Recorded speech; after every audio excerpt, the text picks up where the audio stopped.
In this video, we're going to talk about the difference between a change in demand and a change in quantity demanded.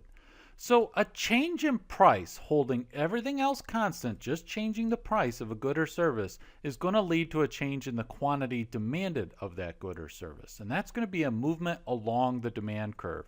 So if we had our demand curve, we just got our standard downward sloping demand curve, we're going to be moving from one point, let's say here, to here, for example. Okay, so if we move from here to here, what we have is that as we're decreasing the price, we're increasing the quantity demanded, right? Because our P is here, here's our Q, and so we're just moving along this curve somewhere. Okay, so we're moving along the curve.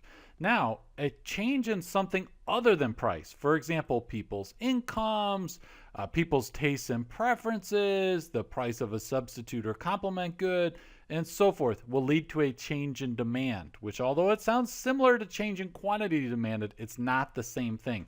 We're not talking about a movement along the demand curve. Now we're talking about an actual shift. So let's say here's our demand curve, and let's say tastes and preferences of consumers change so that they increase their demand for this good. What is going to happen is, here, let's say this is demand curve 1. We're going to shift to the right, and we're going to have a new demand curve. We'll call it D2. And so when we actually have a shift in the demand curve, that's what we mean when we say there's been a change in demand. So if someone says demand for oil is increasing, what they're talking about is there's been a rightward shift in the demand curve. Now, if we're talking about just simply what would happen if we just changed the price but nothing else, that's a change in quantity demanded, and we don't have a shift, we just have a movement along the curve. So let me show you an example. It'll make it a little bit easier to understand. Let's think about the market for pink jeans. So pink jeans, and let's say that our demand schedule looks like the following. So we've got at $100 price or 100 euros, people are demanding 12 pairs or 12,000 pairs, whatever, of pink jeans. At $200, they're demanding less. They're demanding 9 pairs, etc., all the way up to $500. So we can graph this out, and I've graphed out our demand curve here. So here is our demand curve. And what is going to happen is that we could change, let's just say hypothetically that our price was at $500.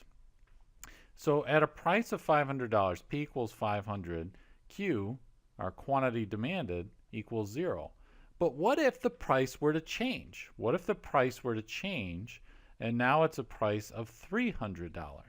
Well, we see that at P equals 300, Q is 6, right? So at a price of 300, the quantity is 6. Okay, see that?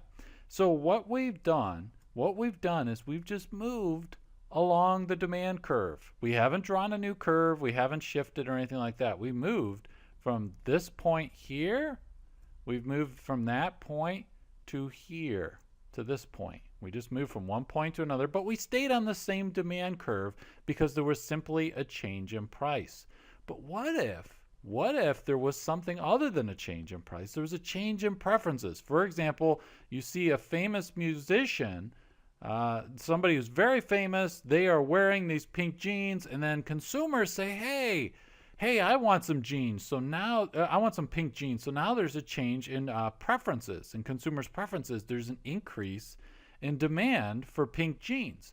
So now we've got a new quantity demanded schedule, right? We've got a new demand schedule. So our old demand schedule was as follows, but now we have a new demand schedule where at each price, consumers are demanding more. They're demanding more of the good. It used to be at $100 that consumers were demanding 12 units of pink jeans, but now they're demanding 15 at 100, right? So now what we can do is we can say, oh, okay, well, if that's the case, we'll draw a new demand curve.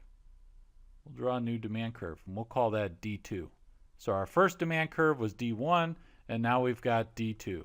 And what has happened is that we have shifted the demand curve to the right because there has been an increase in demand. So now think about it. What has happened here? When we were changing just the price, we were changing, what that was doing was it was a corresponding change in quantity demanded, right? So we just moved along the curve. We didn't create a new curve. But when there's a change in something other than price, a non-price change, preferences, people's income, and so forth, that's when we have a change in demand. So we're not just moving along the curve when there's a change in demand. We're actually creating an entirely new curve. We're shifting it either to the right or to the left, depending on whether there's an increase or decrease in demand. And the reason the curve is shifting when there's a non-price change is because at each price point, there's a new quantity demanded. So we have to create an entirely new curve. So when something other than the price changes, we say it's a change in demand.